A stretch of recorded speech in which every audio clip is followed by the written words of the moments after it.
Thursday, 30 July 2026. 3 Asia-Pacific AI stories before your first coffee.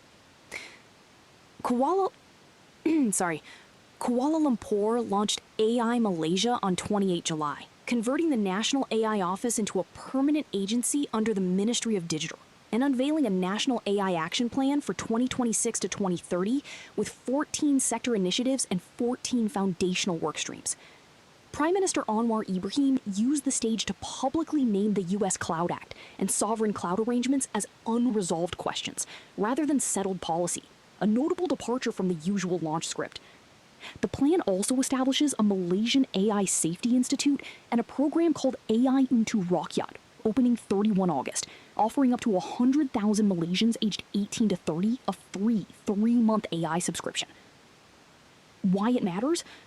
Anwar did not just announce an agency. He flagged the jurisdictional tension that every ASEAN government building on U.S. hyperscaler infrastructure will eventually have to confront. The Cloud Act allows U.S. authorities to compel data disclosure from American cloud providers regardless of where the servers sit. And naming it on stage signals that Malaysia's sovereign cloud policy is still being negotiated, not rubber-stamped. Builders deploying on Azure, AWS, or Google Cloud in Malaysia should watch for new data residency or security conditions that could land before the action plan's first review cycle. Capital allocators backing regional cloud and data center plays need to track which agency inherits the sovereign cloud and security portfolio, because that remit was conspicuously left unassigned on stage. The second order effect? Other ASEAN states may now feel political cover to raise the same Cloud Act question publicly. So, Shanghai's AIinAsia has begun producing domestic immersion DUV lithography machines, with deliveries expected this year to SMIC, Huahong Semiconductor, and Changsing Memory Technologies. The company is targeting around 5 units in 2026 and roughly 20 in 2027, a fraction of the several hundred systems ASML ships annually, but a milestone for China's push to localize its most critical chip-making equipment. ASML shares fell about 7% on the news, with China accounting for 16% of the Dutch firm's net sales in the first half of 2026. Why it matters? JP Morgan notes that producing a tool is not the same as high-volume manufacturing, a gap that took UV lithography roughly a decade to close, so the immediate commercial threat to ASML is limited. But for capital allocators, the direction of travel is clear.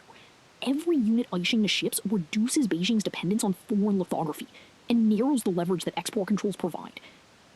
Chip designers building for the China market should watch whether domestic DUV quality reaches the consistency needed for mature node production at scale, because that determines how quickly Chinese fabs can backfill restricted capacity.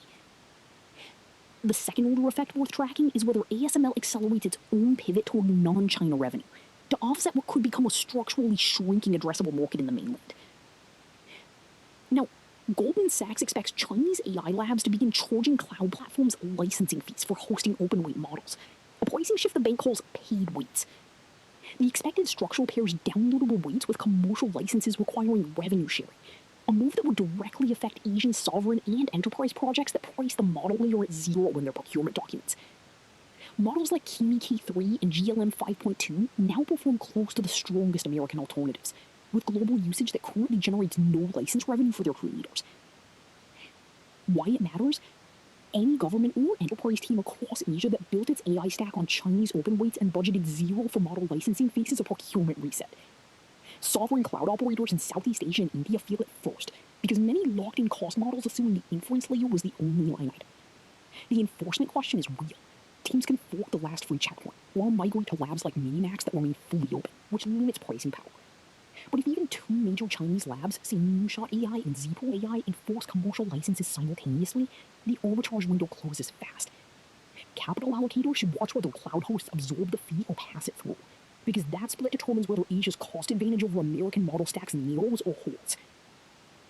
That is your AIinAsia briefing for today. Stay sharp, build well, see you tomorrow.